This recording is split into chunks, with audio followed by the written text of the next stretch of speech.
사무엘하 4장의 말씀 함께 나누는데요. 이제 이 앞에 이제 우리가 같이 나누지만은 그래서 이제 정리해야 될 이야기들이 있는데, 사울이 이제 죽었죠. 사울이 죽은 후에 이스라엘은 다윗이 속한 유다 족속, 그리고 사울이 속한 베냐민 지파, 이 베냐민 지파가 중심이 된 이스라엘. 그래서 이렇게 유다와 이스라엘로 둘로 갈라지게 됩니다. 그래서 사울이 죽은 다음에 유다는 다윗을 왕으로 세우고, 이스라엘은 사울 다음에 후계자를 정하지 못해갖고 5년 동안이나 후계자 없이 왕 없이 혼란한 시간을 보내게 됩니다. 그때 이렇게 혼란한 시간에 권력을 잡은 사람이 바로 사울의 군대 장관이었던 아브넬. 이 아브넬이 권력을 잡게 됩니다. 아브넬은 사울의 아들 이스보셋을 이스라엘의 왕으로 세워서 이스라엘의 정통성을 있게 합니다. 다른 사람이 왕이 되지 않고 사울의 아들 이스보셋이 왕이 되니까 그 명분이 있잖아요. 명분.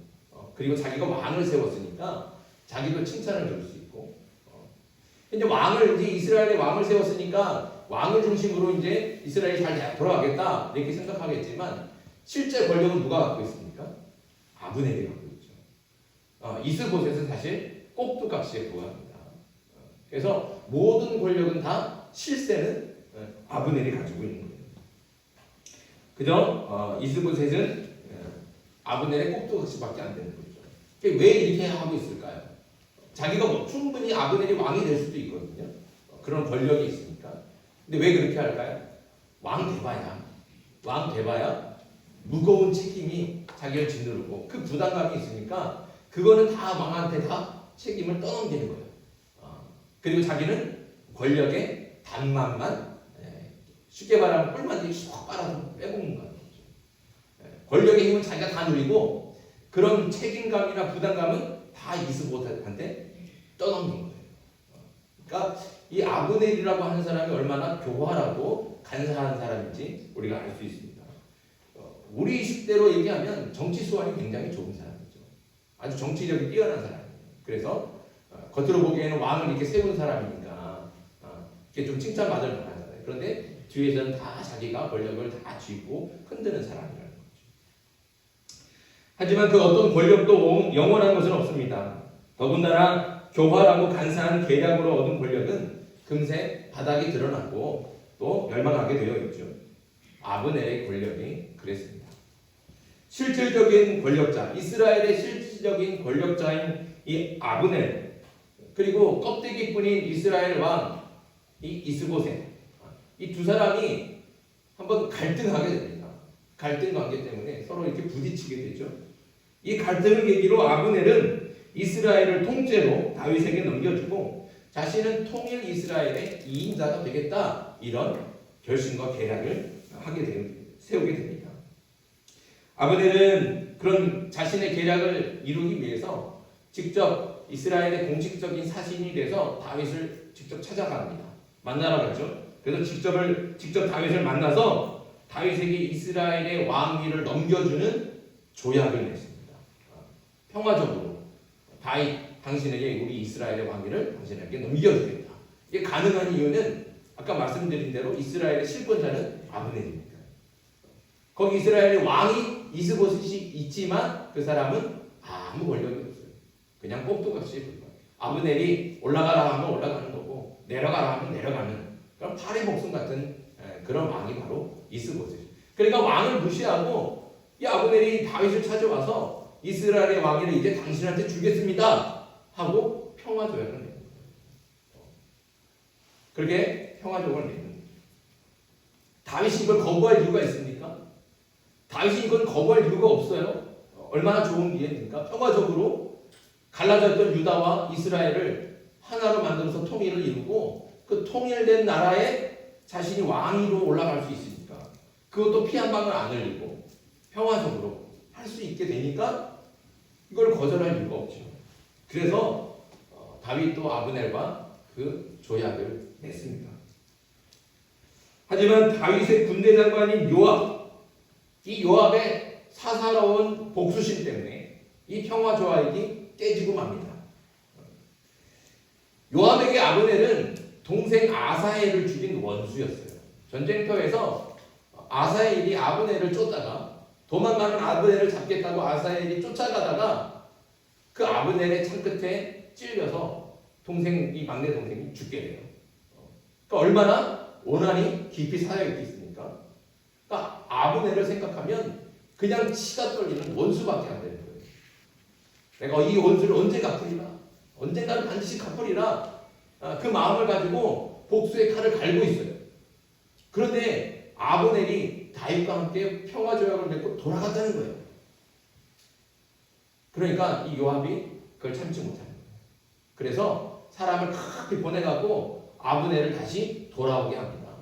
자기가 돌아오라 그러면 안 돌아오겠죠. 원수가 돌아오게 하니까. 그러니까 마치 다윗이 돌아오게 하는 것처럼 내가 뭔가 잊은 게 있다. 다시 돌아와라. 그래서 아브넬이 다윗이 마치 불러온 것을 알고 그 요압의 계략에 속아갖고 돌아오게 됩니다. 그래서 돌아와서 헤브론의 성에 들어오자마자 요압의 칼에 아브넬이 죽게 되죠. 오늘 말씀은 이 4장 말씀은 바로 그렇게 아브넬이 죽은 이후의 이야기를 다루고 있습니다. 자, 이스라엘의 최고 권력자인 아브넬이 이렇게 비참하게 죽었습니다. 자, 이스라엘의 입장에서는 정말 큰일이 난 거죠. 왜냐하면 이스라엘의 실권자는 왕 이스보셋이 아니라 아브넬이기 때문에 그렇습니다. 왕은 그냥 허수아비예요. 허수아비. 뭘 할 수 있는 게 아무것도 없어요. 그러니까 권력자가 한순간에 사라지니까 당연히 그 나라는 왕이 있음에도 불구하고 혼란에 빠질 수밖에 없죠. 가장 큰 권력이 갑자기 사라졌으니까 어쩔 수밖에 없는 겁니다. 그래서 혼란에 빠지고 큰 위기를 만나게 된 겁니다. 하지만 이렇게 나라가 혼란스럽고 큰 위기를 만났을 때 오히려 더 마음과 뜻을 하나로 모아서 힘을 합치면 위기를 극복할 수 있습니다. 특별히 나라의 지도자라면 더욱 그래야 합니다. 나라의 지도자들은 더 이럴 때일수록 위기일수록 고난일수록 더 마음과 뜻을 합쳐서 그전에는 막 싸우고 내가 오르니 네가 오르니 그렇게 싸우던 사람들도 마음을 합쳐야죠. 힘을 모아야죠. 그러면 위기를 극복하고 더 단단한 나라가 될 수도 있다는 거예요. 그런 일들을 누가 해야 됩니까? 지도자들이 해야 된다는 거죠. 그러니까 나라를 위해서, 백성을 위해서, 국민을 위해서 어떻게 하면 이 위기를 벗어날 수 있을까? 이 고난을 이겨낼 수 있을까? 같이 모여서 머리를 짜내야 되는 거예요. 힘을 합쳐야 되는 거예요. 그러면 이길 수 있다는 거죠. 그런데 이스라엘은 어떻게 했습니까? 이스라엘은 그렇지 않습니다. 오늘 본문에 두 명의 군 지휘관이 나옵니다. 바하나와 레갑이죠.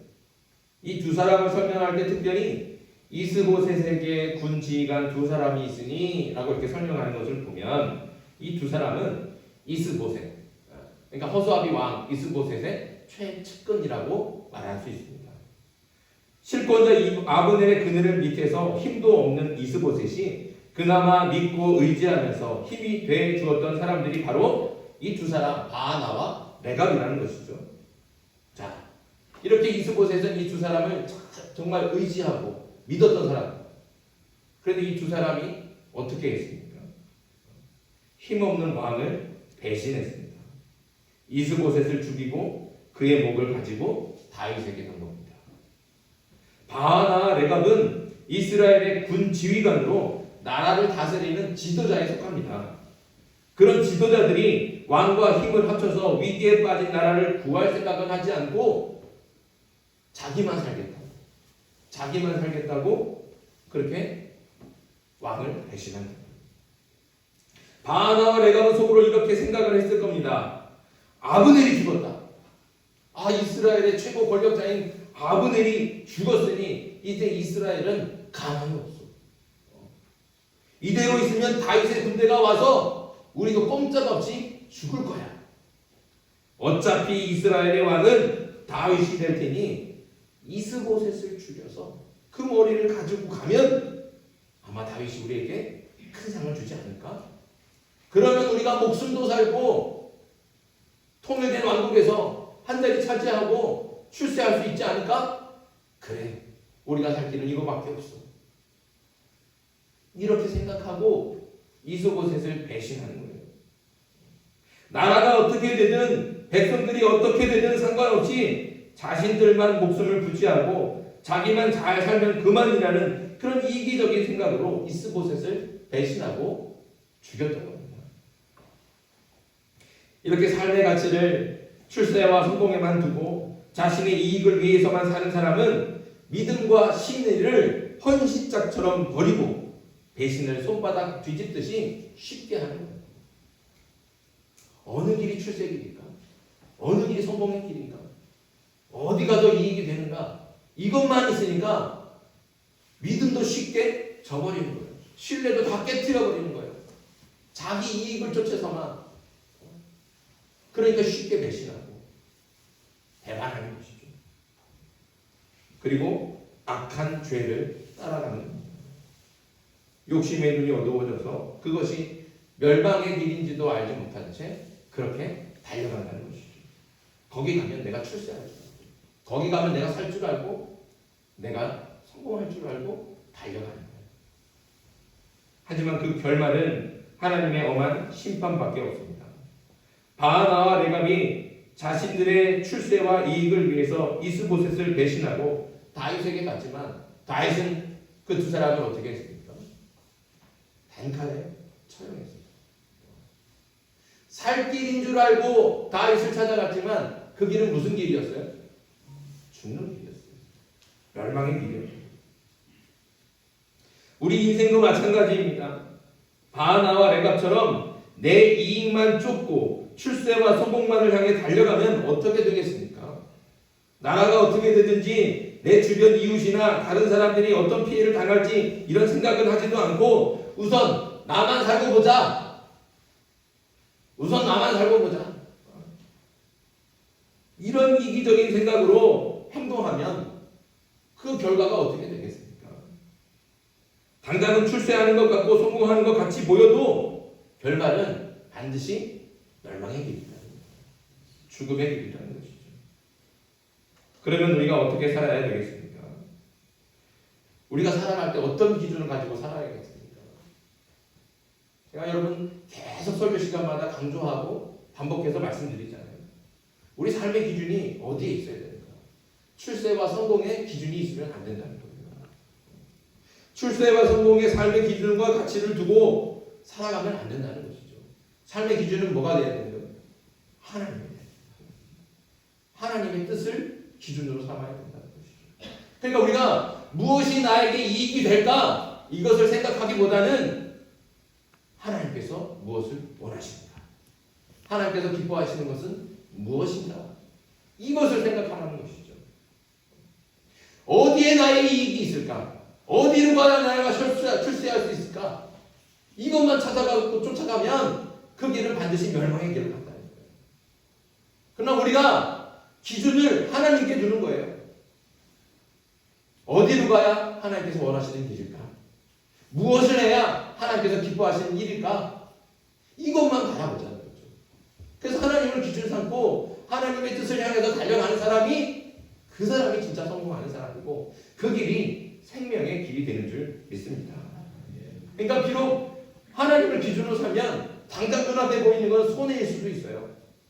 내가 이것을 선택하면 돈 몇 푼 못 벌 수도 있고 손님이 떨어져 나갈 수도 있고 당장 거래처가 없어질 수도 있고 그런데 그럼에도 불구하고 하나님을 기준으로 삼고 하나님이 원하시는 게 이거라고 생각이 된다면 손해를 감수하고 하나님의 뜻을 따라야죠.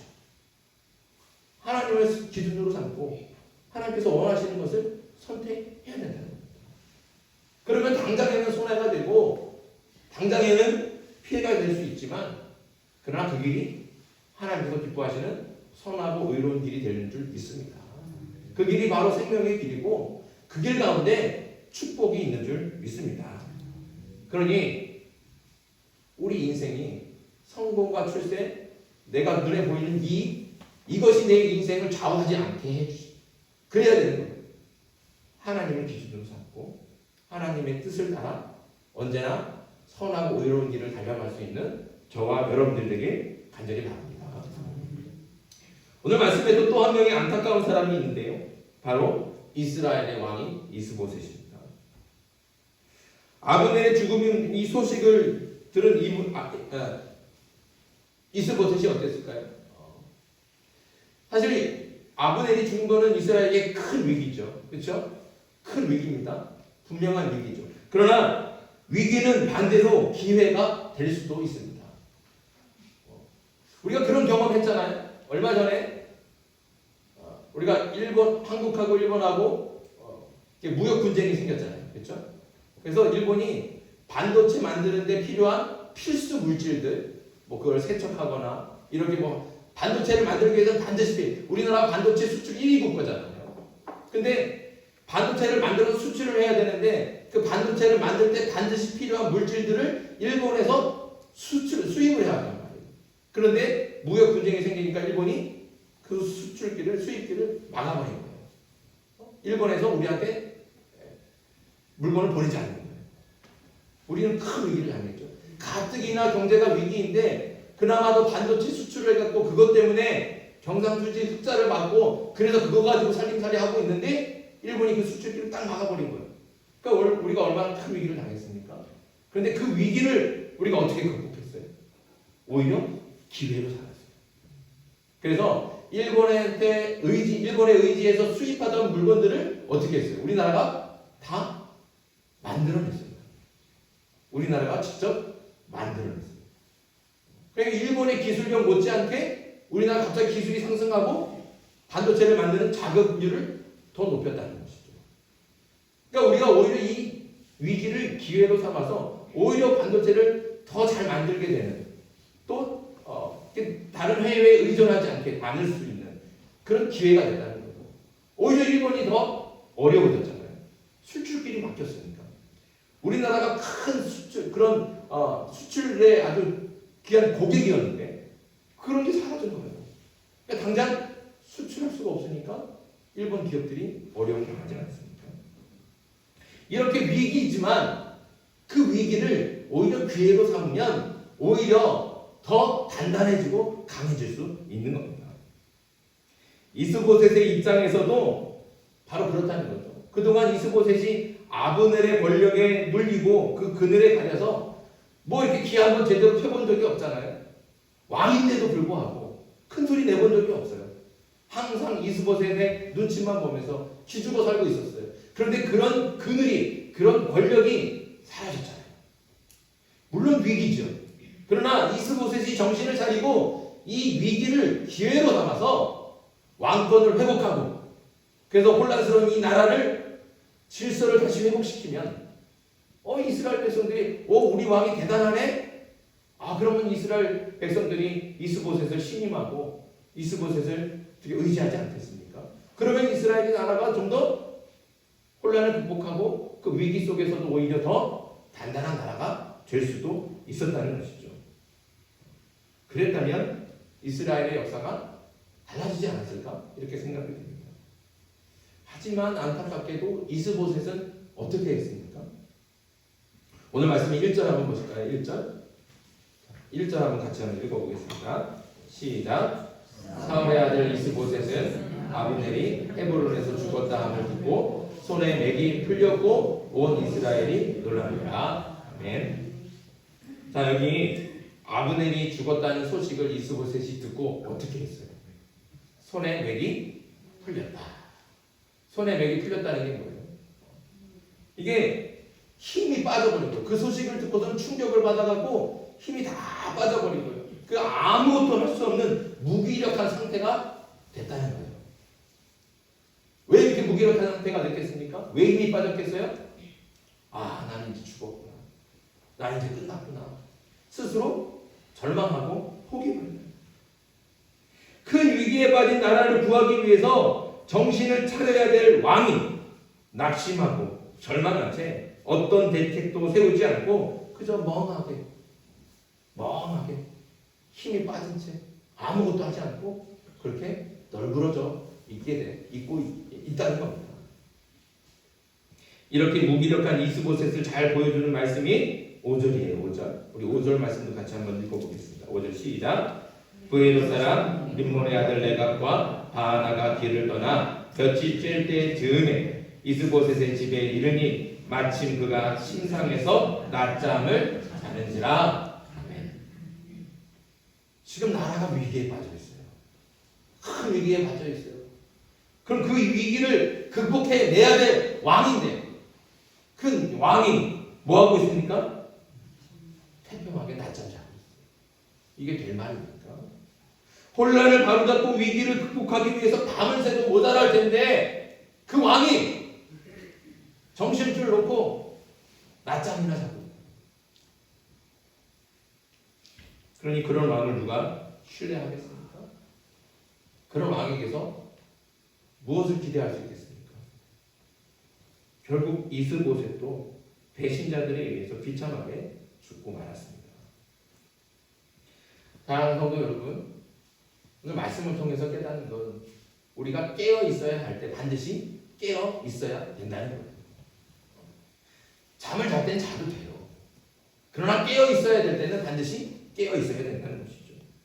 베드로전서 5장 8절 근신하라 깨어라 너희 대적 마귀가 우는 사자같이 두루다니며 삼킬 자를 찾나니. 깨어 있을 때 깨어 있지 못하면 우는 사자같이 사단과 마귀들이 돌아다니면서 삼켜버린다는 거예요. 깨어 있지 않으면. 특별히 고난과 위기를 만났을 때 반드시 깨어 있어야 됩니다. 그때는 깨어 있어야 될 때예요. 태평하게 잠을 잘 때가 아니에요.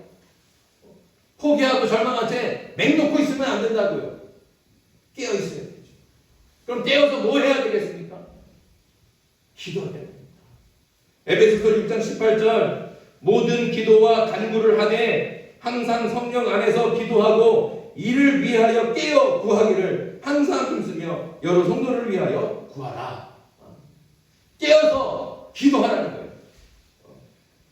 위기 가운데 있을 때, 고난 가운데 있을 때, 나 어떻게 해요? 그냥 맹 놓고 손 놓고 힘 빠진 채 낮잠이나 자고 있으면 잡아먹히게 돼요. 어떻게 희망을 찾을 수 있겠습니까? 당장의 희망이 보이지 않지만 그런 고난과 위기 가운데 있을 때 우리는 반드시 깨어 기도해야 될 줄 믿습니다. 저와 여러분들이 깨어 기도할 수 있기를 간절히 소망합니다. 항상 깨어서 기도하며 하나님의 뜻을 구해야 됩니다. 힘들고 어려울 때 절망하고 낙심하지 말고 그럴 때 있도록 더욱 정신을 차리고 깨어 기도해서 멸망의 길이 아닌 생명의 길을 따라갈 수 있는 저와 여러분들에게 간절히 바랍니다. 깨어 기도할 때 하나님께서 도와주십니다. 깨어 기도할 때 하나님께서 반드시 지켜주실 줄 믿습니다. 깨어 기도함으로 하나님의 역사를 함께 이루어갈 수 있는 저와 여러분들이 될 수 있기를 주님의 이름으로 축복합니다. 이제 주신 말씀 기억하면서 이 시간 함께 기도하겠습니다. 이 시간 기도할 때 두 가지 기도 제목입니다.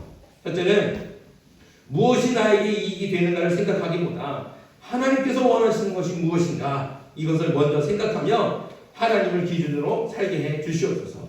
두 번째는 위기와 고난의 순간에도 반드시 깨어 기도하게 해 주시옵소서. 상황과 환경을 보며 절망하거나 포기하지 않고 항상 깨어 기도하여서 주의 뜻을 알고 주의 뜻대로 행하는 주의 백성 되게 해 주시옵소서. 이 두 가지 기도 제목 가지고 이 시간 주님을 부르고 함께 기도하겠습니다.